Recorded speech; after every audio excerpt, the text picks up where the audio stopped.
Bizarre Reality Media.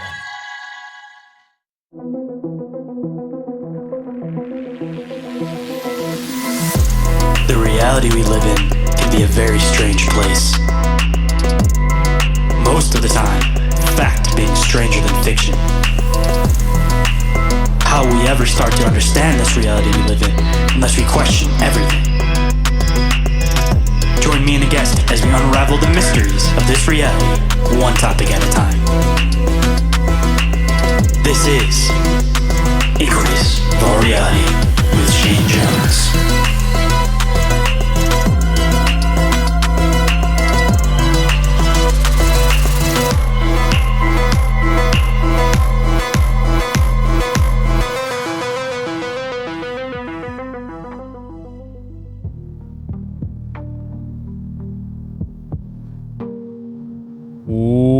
What is up, Inquirers, and welcome to the expanse of conversational exploration into the fringes of social norms. I'm the one they call Shane, and today I have the long-awaited return of June Lundgren, aka the Demon Seer, here to shed some light on her experiences fighting what hides just beyond the darkness. But before we get into this fascinating conversation, we of course have a couple of quick news and updates. First and foremost, if you might be interested in being a part of the Bizarre Reality Halloween special, we are trying to take some call-ins, some voicemails that we might be able to play on the show. Some of you guys talking about your bizarre experiences, from cryptids to paranormal to extraterrestrial to anything that you might want to offer for the show for Halloween. And of course, I will touch base with you, make sure it's okay that we use it on the show. And also, as an addition to that, if anybody wants to remain anonymous or possibly wants their voice changed, I can definitely do that too. But again, I will contact you after you guys call in and leave that voicemail and figure out exactly what you guys want to do with it. But make sure you guys get it to us before the end of October, because we will be recording the day before Halloween. And if you guys are interested in doing that, you guys can call into the hotline, which is 313-364-1551. And if you happen to miss that, it is available down in the show description. And that leads to the next point. We are going to be putting together the Halloween special for Bizarre Inquiries also, and that'll be happening on October 2nd at about 7:15 p.m. Eastern Standard Time over there on the Bizarre Reality Media YouTube and Twitch channels. And if anybody is interested in submitting any questions, clips, articles, or anything for that, make sure you guys get it to us before then. And of course, like I mentioned, it is a Halloween special, so if you guys send anything in, just make sure it's somewhat Halloween related. And continuing on, if anybody is interested in winning a free t-shirt of their choice off of the Bizarre Reality merch store, all you guys have to do is fill out a quick 8-question survey, all your guys' thoughts and opinions on things pertaining to the show. And again, hopefully you guys don't mind taking a second to fill that out to the best of your abilities, because it all goes towards hopefully helping the show grow and improve coming into this next year.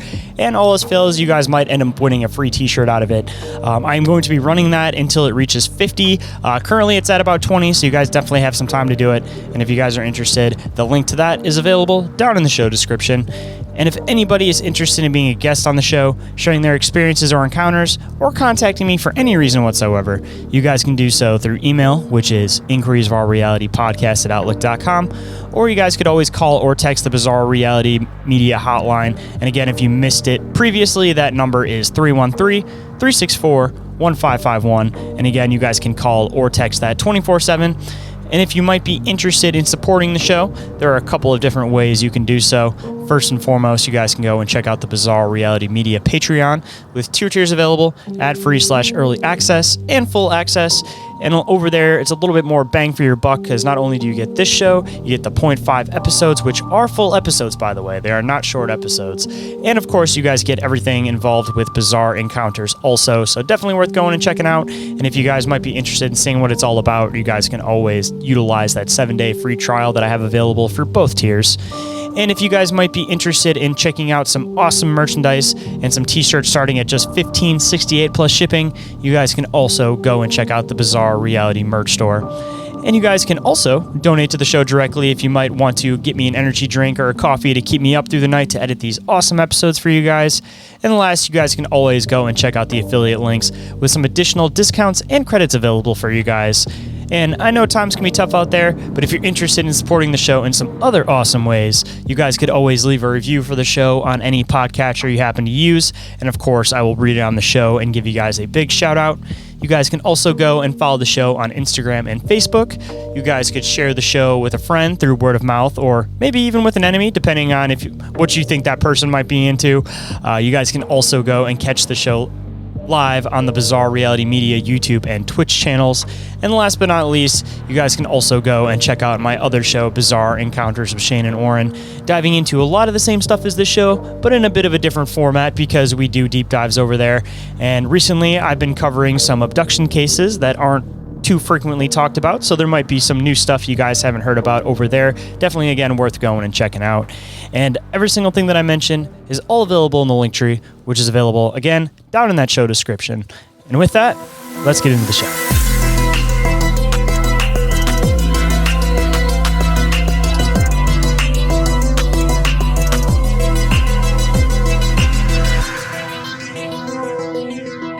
Please welcome back to the show for her first appearance since episode 95. Please welcome the Demon Seer, June Lundgren. How's it going today?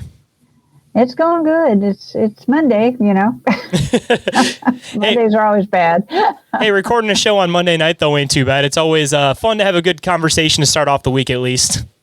Yeah, it'll get me through the week. And I know that there's been a lot that has happened since last time we chatted, because it's probably been at least about two and a half years at this point. But I guess before we get into all of the awesome stuff that you got going on recently, for anybody that may not have been listening all the way back at episode 95 and they're not familiar with who you are, what your work is exactly, why don't you let them know a little bit about yourself and a little bit about what you do? I'm called a Demon Seer because I can see, hear, and communicate with demons and kill them. So it's a case of that. I died in a motorcycle accident in 1986. Came back. I've always known I had something, I had angelic energy within me, but after I died and went to the other side, then I understood and found out from Michael, the archangel, that what resides within me is Ariel. She's an archangel and a demon slayer. And she's a member of the Legion of Light, which is Michael, Gabriel, Raphael, and Ariel. So it enables me to be able to remove a demon from great distances. I've removed demons from, Norway to Australia, all over the place, Alaska, Greenland. It's a matter of I have the ability to know that when I get an email or a text message or something like that, I can tell what's there and what isn't there and how it found the individual and what it's doing to the individual. And then it just takes me a minute or two to remove it from that individual and clear them. And just to throw it in there, too, for anybody that maybe it seems like you're somewhat familiar, I know that you've been on a few popular ghost shows, so there may have been a couple of appearances that people may have seen you on. Yeah, I've been on Ghost Adventures back in, was it 2018? Yeah, Ghost Adventures. I've been on a lot of podcasts, Coast to Coast, several times. And, I'm just all over the place. And I'm going to have to step it back just a little bit because I'm always absolutely fascinated with these stories where people end up seeing things on the other side when they end up having these near-death experiences. And I definitely like to dive into all of your work, but I'd like to start back at the starting point and hear what exactly you saw, what exactly you experienced when you ended up seeing this other side. Yeah, it was kind of interesting because until I was about 4.5 years old, I saw dark demons as most humans do, either a black mass or a shadow person, that type of thing. And then at about 4.5, how I saw them changed, and I actually see them in their true form, which is a lot nastier than you could even think of. But I went to the other side, and my grandparents were waiting for me. And my grandfather told me, he said, it's not your time, but we have news for you. So Michael was there, and he said, you need to understand this physical shell that you reside in is not what you are. And then he touched my forehead, and I took on a whole different appearance. I was about 7 foot tall, 12-foot wingspan, dark hair, long blue-green eyes, and I could do anything, and I said, he says, this is who you truly are. You were sent back to relive physical world lives to learn to have compassion for mankind. And he said, come with me. And then we walked over. There's no distance on the other side, but it seemed like we walked over to a window, and a bay window magically appeared. And he said, look at the world down there. I was looking at the earth. And he said, you see all those strings that are coming up here? And I said, yeah. He says, the ones lit up are the people who have made the soul connection, the connection to God. The ones that are still dark are the ones that have not made that connection. I'm thinking, okay. So I said, what about hell? And he told me to follow him, and we went a few steps, and he waved his arm, and this black pit opened up, and I could hear screaming and people pleading for help, and things were reaching up out of it. Like it looked like molasses, and there were hands reaching up out of it trying to get help. And then he waved his arm again, and it disappeared. And I'm like, alrighty then. So if if heaven exists, so does hell. All right, I get it. And he said, you have to go back. He said, you're only here to understand who and what you are and what your mission is in this lifetime. He said, you are a demon slayer. He said, you're one of the best of the best. And he said, you're one of us. He said, your job is to go down and help mankind by removing demons, killing demons. He said, that's what you're about. It's time that you started doing that. And I'm like, you didn't give me a manual on this, He's like, I will merge you with Ariel, her soul consciousness, and my physical consciousness. So he merged us so that when I came back to my body, which was laying on the street because a woman had run a red light and hit me on my bike.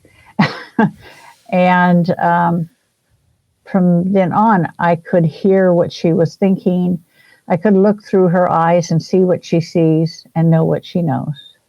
So that's why I know that there's a demon coming years in advance. I know I know its name. I know what it's about. I know what it's going to try. And I know that this is an extremely complex question and definitely debated as far as which books of scripture you kind of want to pull details from. But what exactly are demons? Like I said, I know it's extremely debated and a very complex question, but at least from your perspective, what would you describe these things as? To try to set down at least a principle for people to kind of get what these things are. It's not really complex. It's actually quite simple. Religion will tell you, there was a war between heaven and hell. And we don't know what started the war. We don't know anything about it, but there was a war. And I can tell you that what started it. And at the time, hell was not hell. It was Lucifer and his followers were of the light. They were light beings.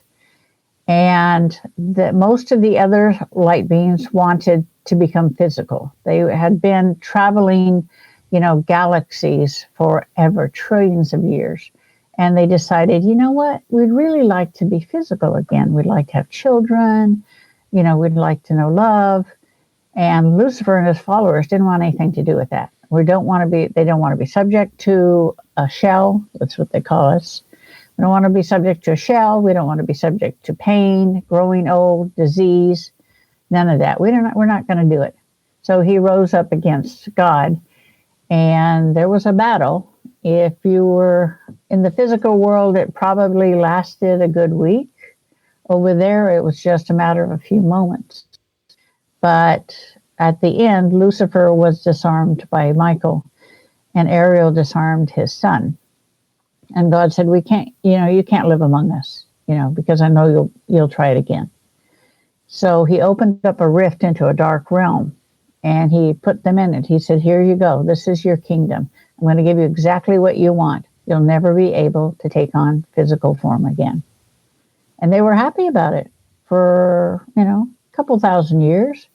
And then they got really upset, and they wanted, they got pissy about the whole situation. So now they're out for revenge. So that's why they will attack a physical person, because each physical person contains a white light soul, and they want revenge. And I'm assuming that this war ends up falling some point between creation and like the Genesis 6 idea. And it's one of those things that for whatever reason, a lot of people don't like to get into this idea, even though I feel like it's one of those things that it kind of brings an understanding of what's actually going on as far as like spiritual warfare goes, and for the battle of souls as a whole. So it's one of those things that needs to get discussed. The battle actually took place in what I call no man's land. It's a dimension in between the light and the dark, and it's a dimension where both light and dark can meet, and it's like a neutral territory. And so that's where the battles are done. And I've done plenty of battles. So, and they usually take place there. If not there, then, somewhere here on Earth. Hold on tight, guys. We'll be right back after this brief commercial break.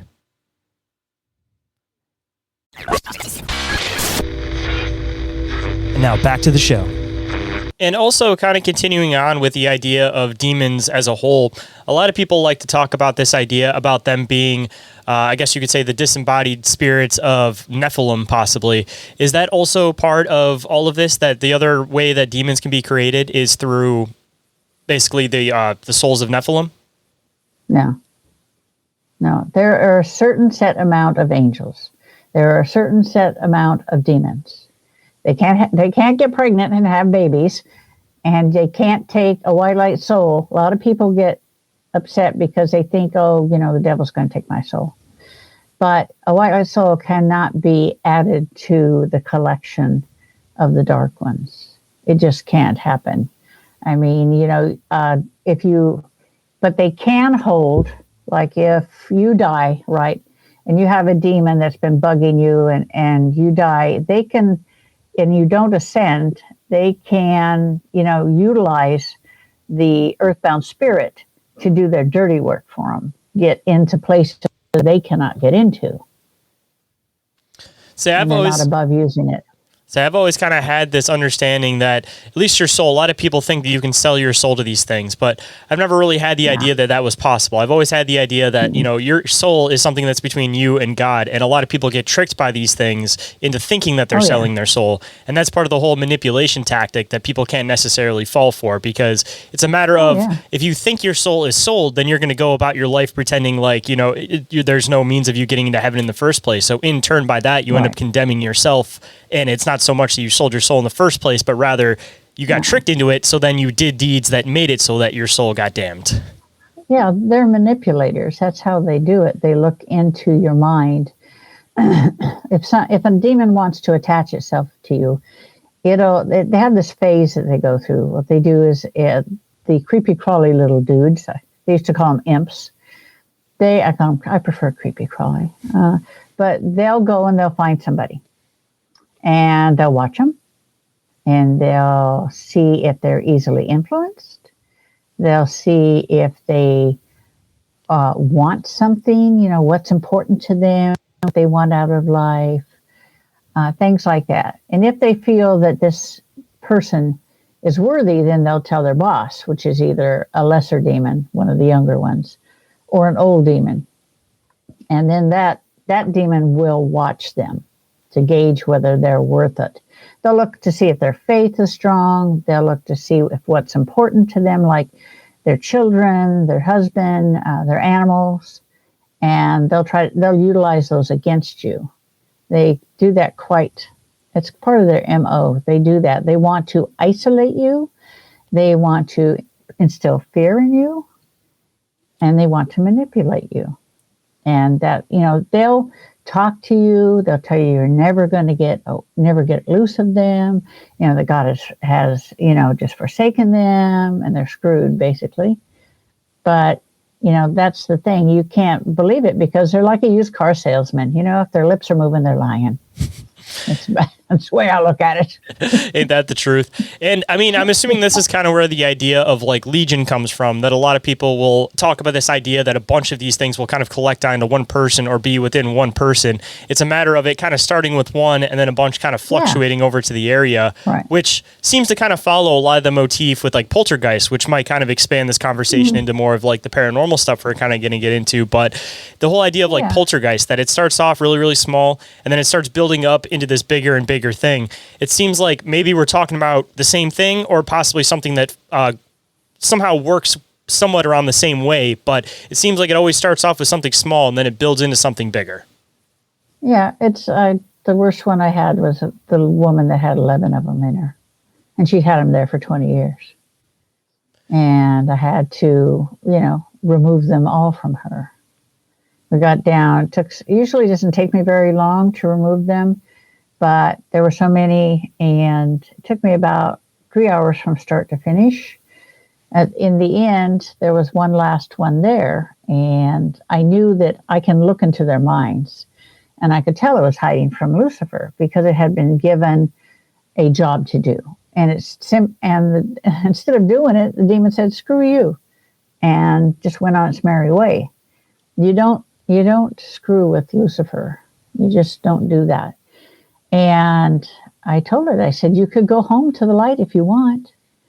And I had some friends with me. One's an ordained minister, and the other one was a friend of mine who's with my group, Ghosts and Girls Paranormal.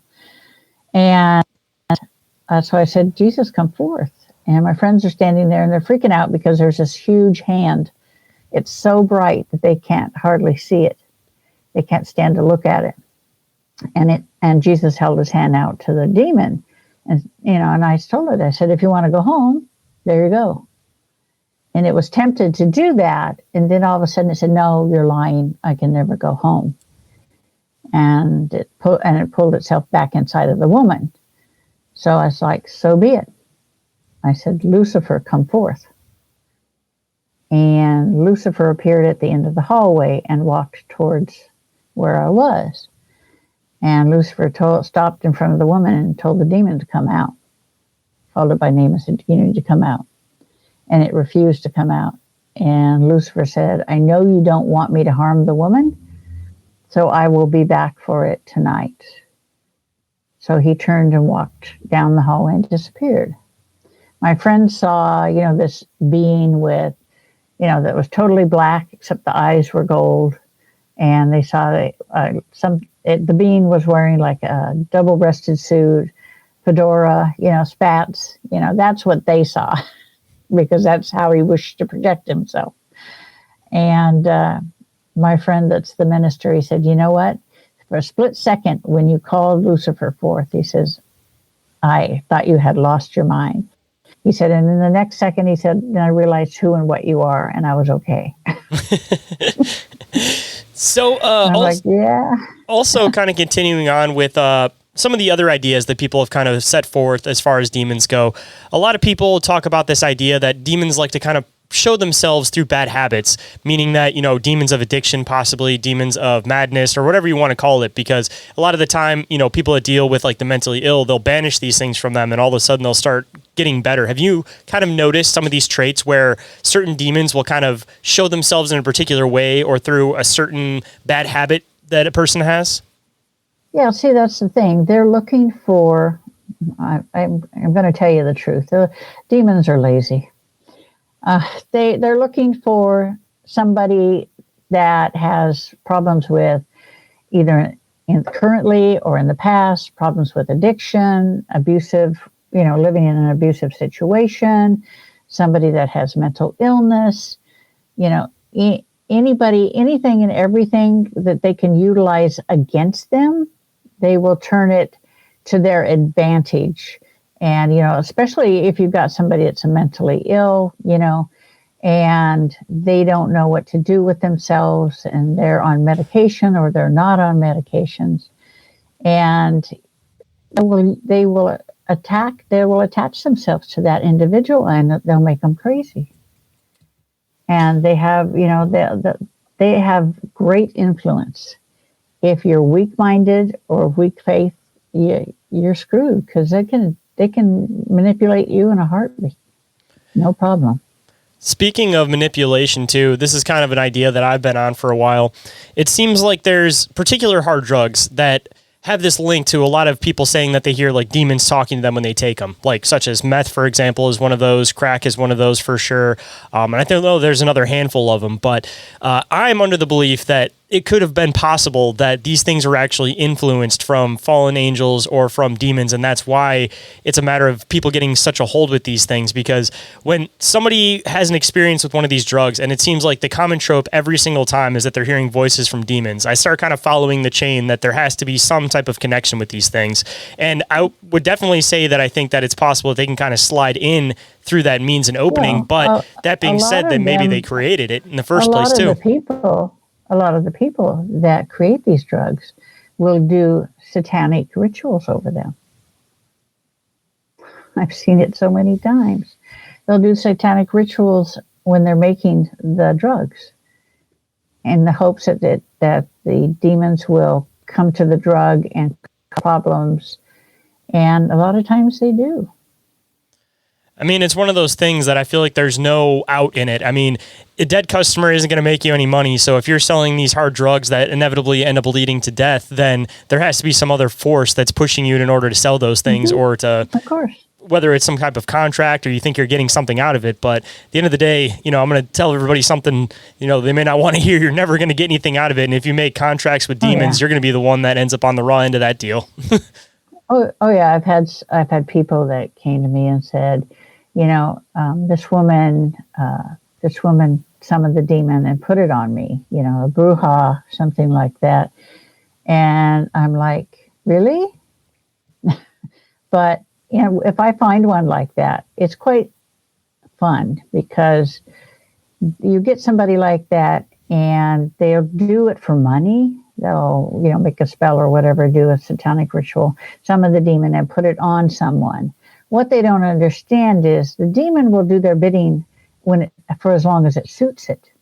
After it's through playing with you, then it'll attach itself to you and make your life a living hell. But if it hasn't gotten to that point, what I do is I take the demon and I put it onto the person who summoned it. And I tell the demon, you make their life a living hell. See how they like it. And they never do it again. That's what I'm saying. You end up making a contract. Eventually, it's going to end up coming back on you. And also, just because we're already on the boat of talking about demons and people having to protect themselves from them, before we get into your books, and I definitely want to make sure we have time to do that, if anybody was trying to protect themselves, I know that everybody kind of has their own ideas on different means of protection, but at least coming from somebody that deals with this stuff directly, like what have you found seem to be the best means of protection? Well, really, it's like, you have to invoke. What you can do is you can invoke the name of Jesus Christ and God, or whatever deity that you believe in, and you have to have absolute faith in it. You cannot doubt that it's going to work. And, but I wish I could say to you, there is a foolproof way of not attracting a demon, but I will be lying. There are things you can utilize, which is a crucifix with the image of Jesus, and it cannot be a abstract image. It has to be a regular image, like in the image of a person.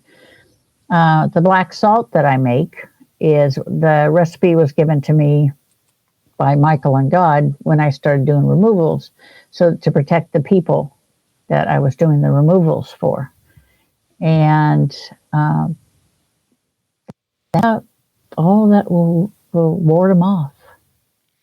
Say, at least from somebody who's relatively new coming to faith, And I've kind of noticed that it seems to be like almost like the observer effect, for lack of better terms, that the more you come to faith, the more attack you end up having. So when people are starting to switch over, everybody has to keep in mind that that's going to be the massive point where you receive the most spiritual attack. That's going to be the point where they try to put the most doubt in your mind.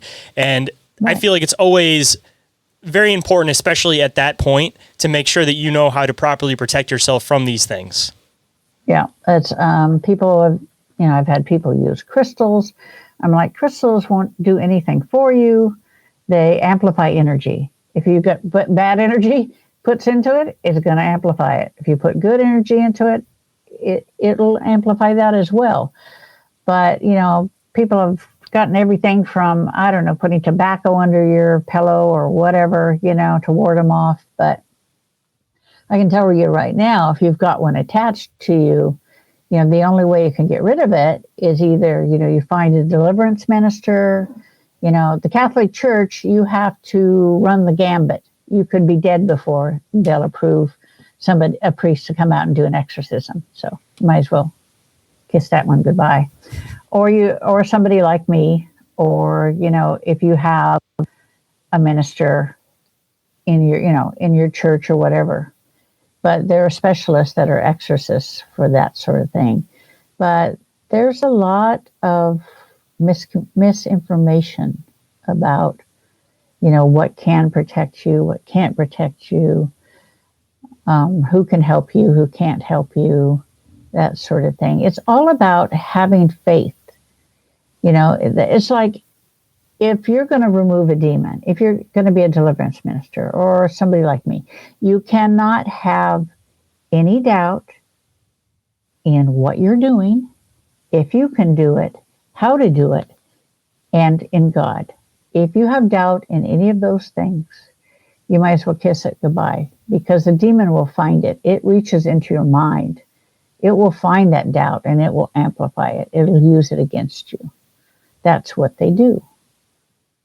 So I've kind of feel like it's one of those things where there's not necessarily always a set means of this is always going to protect you. But just like you said, it's a matter of having faith in something and also having something that reminds you of your faith. And that also being said, one thing that I've kind of noticed, at least for myself, because it reminds me of faith, is Ephesians 6:10 through 18. I purposely bought a necklace that reminds me of that, because I feel like it's one of the main things for protection that, I feel like one of the main foundations as far as like the philosophy goes behind Christianity, that you have to keep, your mind clear. You have to keep truth at your hip. You got to use your spirit as your sword. You got to use your faith as your shield. And for me, at least, it's a great reminder. And I feel like for a lot of listeners out there, it might be a great reminder. And again, it's about the intention and what you put behind it. So if wearing a cross, you have a lot of faith in that. That's one thing. If you find a particular Bible verse that you have a lot of faith in, maybe get something that you can carry that reminds you of that. But it's not necessarily always about the item. Engraved, exactly. It's not always necessarily about the item, but rather the intention and the faith behind it. Right. And so one of the things I learned about being on the other side, is that thought becomes reality in the dark realm as well as the light realm. And that it's the intention behind the thought that gives it power. The power to do good or the power to do bad. It's all about that. Inquiries of Our Reality will be right back after this brief commercial break, so stay tuned. And now back to the show. And also, I want to make sure that we had some time to get into it, of course, since we're already a half hour into the show and I keep going off on a different tangent with you, of course. I'd love to dive into your newest book and also the book that you said that you are currently working on. Yeah. Okay. I'm working on the newest book, which I just released in March. It's called The Angel Primer. There are over 300,000 warrior angels incarnated into the physical world in physical bodies. And there are over 3 billion of them walking the earth in spirit form. And there are 7 archangels in the world today in physical. And I know them all. And I'm one of them. And so I wrote a book called The Angel Primer. Basically, it's a how-to. It's how to merge your physical consciousness with your soul consciousness, how to create weapons of light, how to protect yourself, how to help others, it's basically a tell-all, an instruction book for, incarnated angels. I'd love to hear more about this weapons of light concept and how exactly these are created. That's the thing. When I first started fighting battles, spiritual warfare is always ongoing. They used weapons because it's what the mind can understand. Used weapons of light. It's like Ariel always carries two swords, and they're both white light swords, and they're made out of white light fire, and they can slice through a demon in a second and kill them. And then you have infinity orbs. You can create an infinity orb for protection, to send energy to someone, to capture a demon, for that matter. And you remember when you're a kid and you got the big wand for blowing bubbles, the big giant one, Yeah, of course. And you get this huge ball of bubble, An infinity orb kind of looks like that, but it's a lot more substantial. And once it's like the Pokemon stuff, you throw the orb at a demon and it encases it and then takes it down into the dark realm.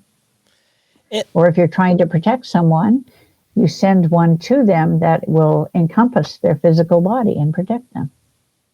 And also expanding onto that, of course, the people that would have these angelic principles within them, how would this person become aware of themselves? How would they become awakened to this? And also, I'm assuming that there would probably be an ability to be able to tell if others are too, correct? Yeah. The thing is, angels are drawn to angels. So the warrior angels, a lot of people instinctively know that they're different from other people, even the people with abilities, because all warrior angels are trained by the Legion of Light, and they are all warriors, but each one of them has their own abilities. And, whether they're a facilitator, whether they're a communicator, a healer, whatever they are, and that will come out in the physical as well. A lot of those traits will be duplicated in the physical body. But most of them know that they're different. They always know that they know things before anybody else does. They have the ability to hear angels, other angels. They have the ability to talk to animals. And to heal. All angels have these abilities. They can take a demon and do battle with it and send it back into the dark realm. And and other angels are drawn to them. The only ones that can kill a demon are archangels, because they're more powerful. But people instinctively know that they're different. I've had close to 5,000 people in the last 3 years come to me that are warrior angels. They're searching for, why they can do these things. And, how come I can do these things? I don't understand. I feel different. I feel out of step with everybody else. And then that's when I tell them, I said, this is because you have a warrior angel within you. Your soul belongs to a warrior angel. And I give them their name. They have to have, they have to understand the name. And then they have to do what I call merge. And it's something that if you're not ready to do it, it's not going to happen. But once you merge, you can see through your angel's eyes. You can hear what they hear, see what they see, and have the knowledge of what they have. And also, just to kind of expand on this a little bit, is it more of like a blending of souls or like consciousness within like the same vessel, or is it almost kind of like the idea of for a guardian angel, that there's something that kind of exists around you, but they're not necessarily like within the same vessel as you? No, it's like Ariel is with me. It's like she has 1 foot on the other side and 1 foot here in the physical world with me. That's why I can blink and I can see through her eyes, see what she's seeing, hear what she's hearing. And so we're one, but separate. People say they see physical manifestations when she comes forward. They see wings coming out of my shoulders. My eyes turn white. My voice and face changes. And those are all the physical manifestations of her. And, I don't pay no attention to it because I'm just used to it. But people get freaked out. When you're in those experiences, are you kind of like taking like a side seat to this thing taking control of you, or is it a matter of? We share the body. We share the physical body. When she comes forward, my consciousness goes to the back, and she comes forward, and once she comes forward, then the demons know they're screwed. Because demons don't look any farther than the surface, like most people. Most people judge you by the external stuff. They don't look any deeper than that. And so that's one of the downfalls of the demons, is they never look below the surface. So when she comes forward, they know they're screwed. And because they fear her. I would love to hear about some of your experiences, actually vanquishing some of these things. I know you shared at least one of them in the beginning, but I'd love to hear some of your most memorable stories. Oh, then you have to get my book, Dark Encounters. It's the worst of the worst. Well, you got to at least share, hopefully, at least one or two with the listeners, if that's okay. Okay. So we had, for a long time, about 5 or 6 years, there was a lot of demons that were nosing around in people that I knew, people that I was attached to. And I told Ariel, I said, we have to investigate, because why are all of a sudden are these people having problems? And so what it was Lucifer's son was seeking revenge on Ariel. And so he was sending out these demons to, interfere with the people that I know that are connected with me, that are close to me. And I told him, I said, listen, I'll kick your butt.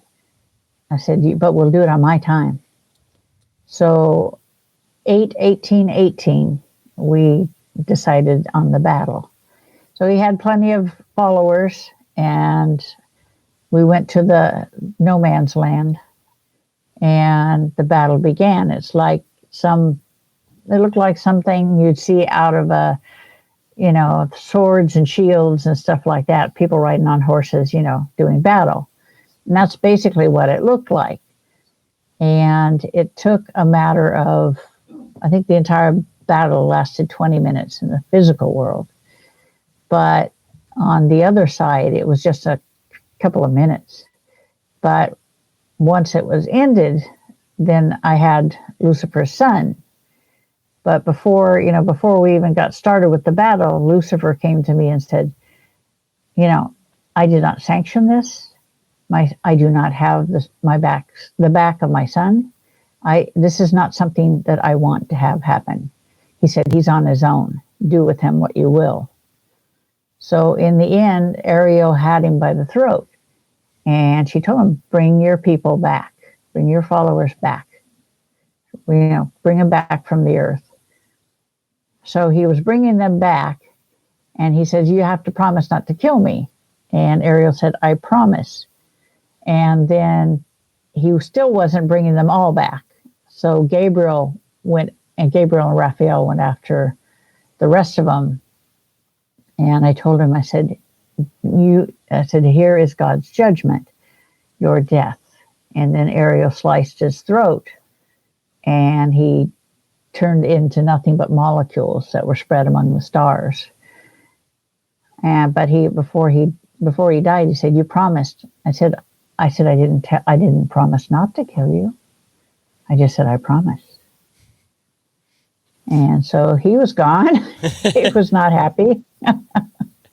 But it's like Lucifer said, I did not sanction this. This is not something that I wanted to have happen. Because Lucifer does have a lot of respect for the Legion. And some of that is because he knows that they could kill him in a heartbeat. No problem. Hold that thought. We'll be right back after this brief commercial break. And now back to that deep conversation you crave. I would love to dive a little bit more into the Legion of Light. For anybody that may not be familiar with what that is exactly, because you have brought it up a couple of times, I want you to let them know a little bit about what that is exactly. Okay, before Lucifer, tried to overthrow God, God knew that it was a matter of when, not if, Lucifer pulled something. So he created the Legion of Light, the best of the best, Michael, Gabriel, Raphael, and Ariel. And he put them over all the other archangels, all the other angels. And they have basically the last say. It'd be equal to a Navy SEAL, elite Navy SEAL team. They're the best of the best. They never lose. So they in turn train the warrior angels. And Michael's in charge of the heavenly realm, and he's in charge of the archangels. And Ariel is in charge of training the warrior angels. And Gabriel and Raphael do a little bit of everything. But they all work as a team together. So even though Ariel is in this side of here in this realm, she's also in that realm. But they're always there 24/7. Ever since I can remember, they've always been there. And part of that is because Ariel and Michael are soulmates. And they have children that they had from before when they had physical world lives. And that was, trillions of years ago. And also kind of expanding on this angel concept too, I know a lot of people have this different impression on what Lucifer looks like or how Lucifer presents himself. At least from your experiences, how does he tend to present himself? Because I tend to be kind of under the idea that he's not this dark thing that a lot of people like to imagine, but he rather likes to portray himself as this like handsome, elegant, deviant being so that people will tend to want to follow him because, of course, you're going to follow a handsome face. Well, Lucifer doesn't care about that. I mean, we've talked many times. I have a friend in Scotland who has the archangel Haynel within him. And Haynel and Lucifer were friends, best friends before the war. And he holds no grudges against him. He respects him for standing up for what he believed in. And so he'll go to see him. Lucifer will stop by and see Haynel from time to time. And my friend will say, "Oh, El was here again." I'm like, "Really?" He said, "Yeah." He says, "I told him to bugger off." I'm like, "Okay." He said, one time he stopped by, he said, "You know what I asked him?" He says, "I asked him what he thought of," my friend calls me Auntie Ariel. So I asked him what he thought of Auntie Ariel. And he said, Lucifer's response was, "Respect the assassin." Straight to the point. Yeah. Oh, yeah. But he's not as bad as everyone portrays him, but he's not good either.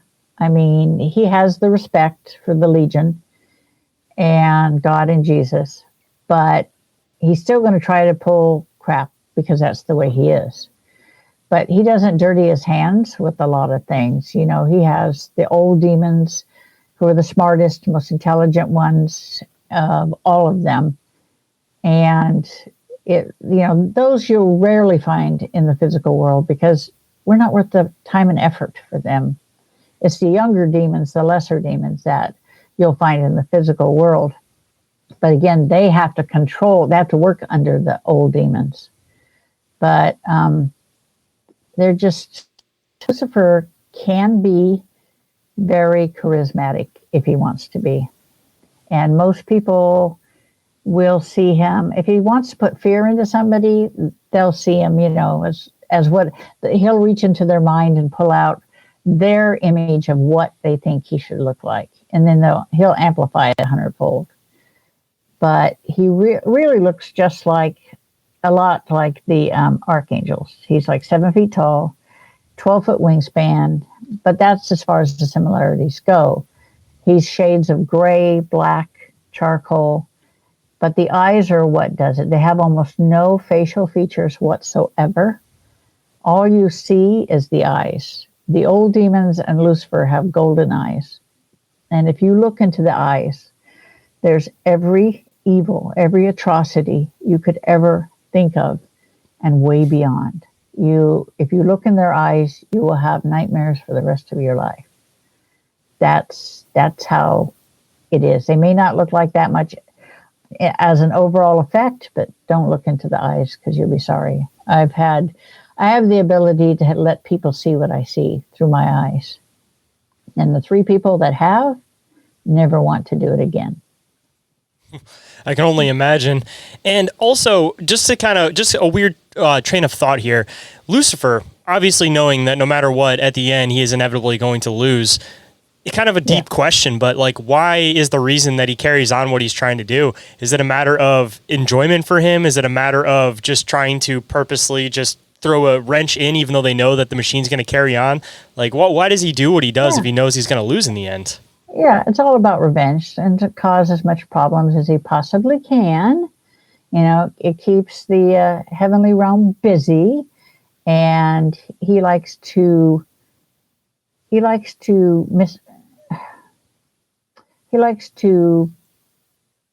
set the cat among the pigeons, so to speak. He'll have a diversion, like some old demons or whatever will do a diversion. In the meantime, he's over influencing the Pope or, you know, the president or whatever he wants to do. You know, that's how he works. And he's all about, it's all psychological for him. It's all about creating as much damage as he can and with the least possible fuss. I mean, in the back of his mind, does he think that there might be a chance that he might win, or is it simply a matter of he's just enjoying the time that he has while he has it? No, he always thinks he's going to win. I mean, he always thinks there's that slim little chance that he could possibly victory in there somewhere. Say, if he ever starts getting to that point, what happens? God sends a great flood and just passes everything right back on again. Restart. You know, if it comes to that, God will just have the Legion take him out. I'm surprised that he hasn't already, unless it's a matter of, this is kind of a weird thing to think about, but there can only be growth if there's some form of struggle that leads to that growth. So I'm assuming that it's a matter of God wants to see his people grow, so he has to give them struggle in the process. And I actually heard this weird verse recently, and I know I'm going to paraphrase it extremely wrong, but I'm going to try my best to do it. And it's talking about this idea about a person who's trying to purify silver. And they talk about this whole concept that God looks at you just like a person would be trying to purify silver, where he holds it over the flame for as long as he can, and he keeps a close eye on it. And the second that he can see himself in it is when he has to remove it. And if he doesn't remove it at that exact second, then it'll get tarnished. But he keeps it under the flame till that exact moment because he knows it's what you can handle. And I don't know, that's kind of spoken true to me. And I think that that's one of those things that everybody wants to know why there's evil in the world. But it's because in order to reach that point of purity, you have to be put under a flame for a while. Yeah, and the thing is, there's the balance between good and evil. And people don't understand that demons evolve, angels evolve. It's all about learning and growing. And as much of a pain in the butt as Lucifer is, he does learn. And there are times when he will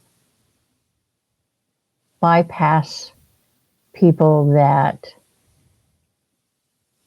are protected by the Legion of Light. He won't even try to, do anything to them, because he knows in the end, if he messes with them, it's going to come back on him.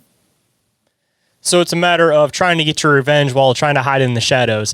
It's kind of like that whole, for lack of a better term, the whole Charles Manson concept, that he never wants to have blood on his hands, but he likes to whisper in the ears of others to try to get them to do his bidding for him. Oh, yeah. First time I saw a demon whisper in an ear, I was like 7 years old. I saw because Michael said, I want you to watch when I was 4.5, and it changed how I saw demons. Because he says, you're seeing them as we see them, as angels. He said, you're seeing them in their true form. He says, I want you to watch them. I want you to learn about them. I want you to see how they work, see what they do. So clear up until the time I was like, 15, 16, I did that. He says, I want you to learn because you're going to need it later in life. And, no, when you're a kid, you just think, oh, okay, it's a game. But, I was 7 when I saw one whispering in my mother's ear. So it was like, yeah, okay. I had talked to my grandmother about it, who raised me for the first 5 years of my life. And he says, because she's easily influenced. She has mental illness. And I'm like, oh, okay. So that made me watch them even more, to learn even more about them. Inquiries About Reality will return after this quick commercial break. And we are back, so let's hop right in. So by the time I had my first demonic encounter when I was 18, it was, I knew what to do and I knew what was going on. So it's just, I was in the military and we got a call. A young man had not reported for duty in 3 days. And so they were going to go up and open up his barracks, his room in the barracks. Of course, they wanted, as the nurse, they wanted us to go up there just in case he was dead, we get to take the body away, because I'm sure that's what they thought. So we get in there and I go in the room. This guy's like in a fetal position against a wall. And I hear a sound, and there's this demon up in the corner of the ceiling watching him. I'm like, oh shit, you got to get this guy out of here. The other tech that was with me, his grandmother was a voodoo priestess. So she knew all about what I could do and stuff. So I told him, I looked at him, I said, we got to get him out of here now. So we got him out. He was still breathing. We got him out. We got him back to the hospital. I went out to get the stuff to start an IV. And when I came back in, the demon was leaning over him, trying to pull the life force from him. And and that's the first time Ariel came forward. And she said, demon, this one belongs to us. And whatever it saw in my face, it left in a hurry. And so I started the IV, and I saw him before he got out of the military. Somebody had slipped PCP in his soda. He was a chaplain's assistant. He wouldn't have hurt a fly, but somebody put PCP in his soda at a party. So he was out of it for 3 or 4 days. PCP is a weird one for anybody that may not be familiar with what it's supposed to do. And again, I'm speaking from a point of never doing it myself, but rather people explaining exactly what happens. It's almost like it pulls away that voice in your head that tells you not to do something or to do something.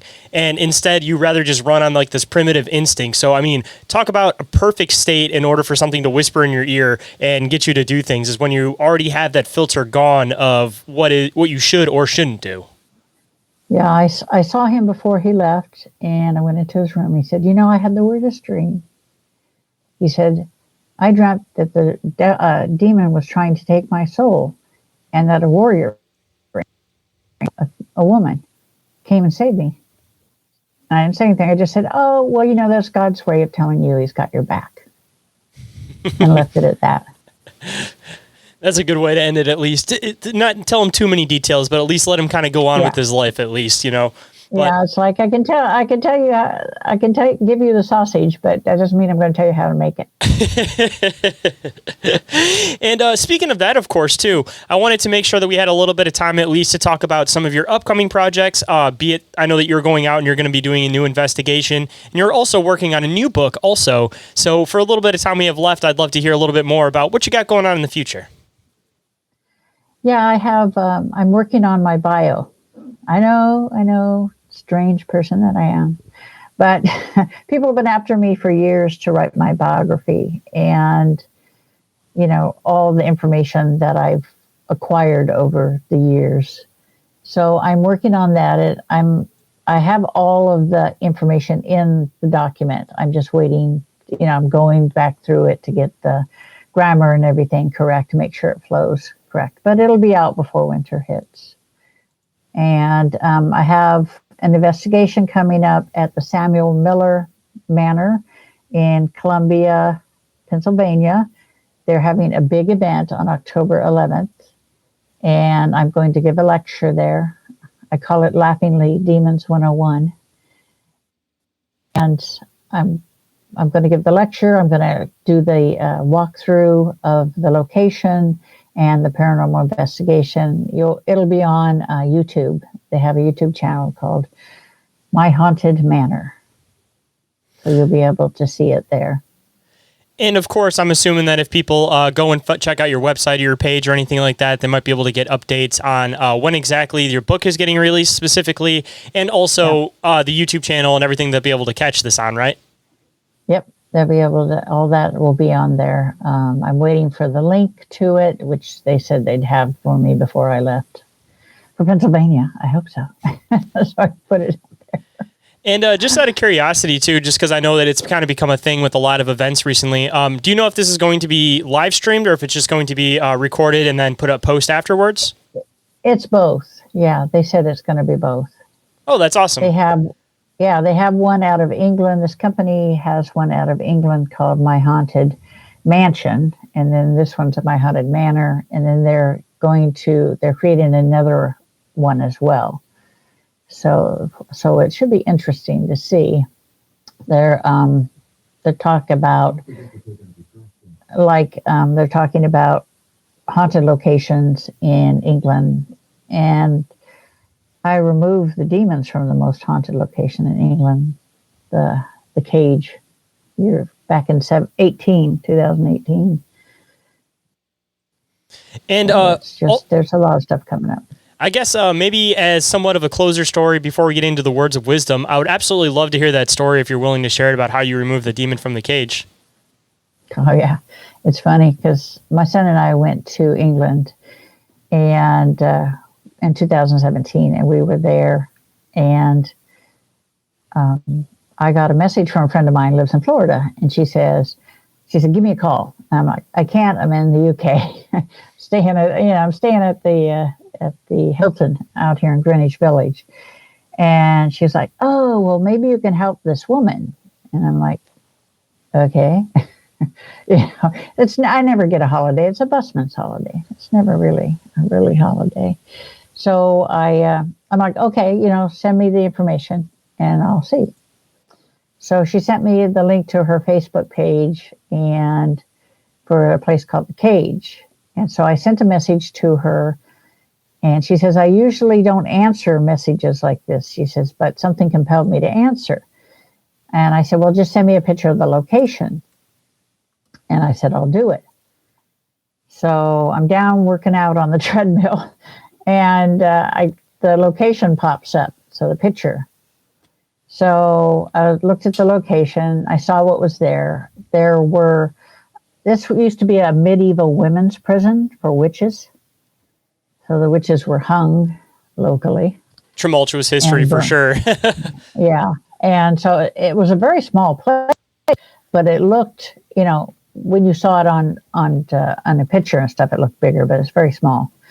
But she said, I got a call from the woman that owns it, and she said, Vanessa was her name. She says, look, I've got an American psychic coming in tomorrow morning, and this has to be, the stuff has to be removed. She said, Chris Fleming's coming. And I'm like, okay. She says, he doesn't deal with dark ones. I said, most of them don't. I said, so don't worry about it. I said, I'll remove it while I'm on the treadmill, and then it'll be fine for Chris when he shows up tomorrow. So I got a message from her the next day, late in the morning, and she said, he came and there was nothing dark here. I'm like, yeah, I know, I do good work. Come on. But I could see them coming out of the walls, coming out of the ceiling, coming out of the basement. It was just out of the ground. They were just everywhere. And there were so many dark portals that were open behind the location, inside the location. The woman got to the point, she bought the location, and she got to the point where she couldn't live in it anymore because of all the activity. But I cleared it out. And then Then she was foolish enough to let, she was booking it out for paranormal investigations. Well, she let somebody come in and use an Ouija board in it. And it opened the door to bring the demons back. So then when I came back the next year to visit my friends, I went to the location and removed them at that time.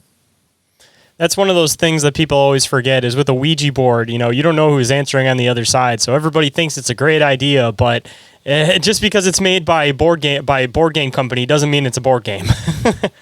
Yeah, and the thing is, though, it's like any tool. It's all about what it's being used for. The board itself on its own is nothing. But if you use it and to contact a negative entity, then it's a whole other situation. And once you open that door, you got to make sure you close it because there's a lot of people that won't ever end up closing that door because, again, they don't know how to use the board properly other than starting the initial contact in the first place. Well, it's like doing a paranormal investigation. And anytime you scry, anytime you do an EVP, anytime you do an investigation, anytime you do a reading, you open a doorway. You have to ask for God's blessing on it and then close the door afterwards. I can't tell you how many thousands of portals I've closed. And theoretically, if somebody possibly was somewhat in your area and they possibly were seeking some help, do you offer help for people that contact you? Oh, yeah. Yeah, if they contact me through my website, which is mysticconnections.org. They send me a message. I'll get the message. And no, I do not charge for demonic removal. I don't do that because that's God's work. But I do intuitive readings and things like that. I do that. I do sell my black salt as well. Hold on tight, guys. This is our last break, so stay tuned. And we are back to the show. So let's hop right in. And also, too, before I let you go, of course, I like to leave the listeners with some words of wisdom. So if there's any words of wisdom you might want to bestow on the listeners today, what might it be? Yeah. Okay. So one of the biggest things that bothers me is when people provoke. People do an investigation, they will provoke. If you already know there's something negative there, what the heck is wrong with you? Why would you provoke something you can't see, you can't feel, you can't touch, and you can't hear that can kill your butt? Really, just don't do it. And if you're on an investigation or if you're in a location and you see something dark, do not acknowledge it. To acknowledge it is to make it see you. You do not want it to see you because if it sees you, you'll be of interest to it and it will follow you and it may attach to you and make your life live in hell. Do not acknowledge it. Truth. They'll say, "Hey, Joe, look what I saw." Stop that. Because literally, it's like you're going down in New York City and it's rush hour. And you're the idiot going against the grain. And everybody else is flowing in one direction and you're going against the flow. That's the way it is for a demon. If you say something, it sees the person going against the flow. And of course, it's going to stick out and want to attach itself to it for anybody that didn't happen to catch that. Yeah. But, it will. It will do more than that. And I always like to ask authors, of course, for two things. One, if there is a place that people could possibly get signed copies of your books. And also, I always ask, what is the best place to get your books? Because I know some people have a preference if they get it off of a particular website or off of Amazon. So what is your preferred way for people to get your books? And also, do you offer signed copies? Yeah, the thing is, you can get my books online. Or if you want a signed copy, then you just send me a message. And I need to have, your name and everything like that. But just send me a message, say, "Hey, I'd like a signed copy of this or that one or whatever." And then I'll send you the cost for it, which is no more than the book itself. I don't charge to sign it. So I just sign it and send it. Well, I definitely appreciate you making the time to come on today and giving a bit of an update since last time you were on the show. Again, since it's been so long, again, thank you for shining the light on a lot of this stuff for a lot of the listeners. And hopefully if there's somebody out there that's struggling, whether it's, with some type of demonic attachment or coming to terms with something else that they might be having a calling to a higher power, I'm glad that you're able to shine a light on that for the listeners. I'm glad too. If anyone would like to get in touch with me for any reason whatsoever, you guys can do so through email, which is inquiriesofourrealitypodcast@outlook.com, or through social media. Instagram and Facebook are the two that I'm the most active on. Or you guys can also get a hold of me through the submission form, which is up at the top of the link tree. And the last way you guys can get a hold of me is through calling or texting the Bizarre Reality hotline 24/7, and that number is 313-364-1551. And every single thing that I mentioned is all available in the show description, including that hotline number if you happen to miss it. And with that, hope you enjoyed the conversation. Hope today's show has connected some dots in your own reality, and I'll catch you on the next one. Have a good night, everybody. Reality isn't what it seems. I'm Dr. D's taking aboard a craft with a tractor beam. Is life a simulation or an astral dream? Aliens travel through black holes in different galaxies. Life is a bizarre odyssey, with Mike talking about philosophy. Well, Bigfoot is stalking campers as a Wendigo walks through the woods of sharpened antlers, using a Ouija board to talk to the dead like a necromancer. There's so many questions and not enough answers. So if you're interested in mysteries and abnormalities, tune in and listen.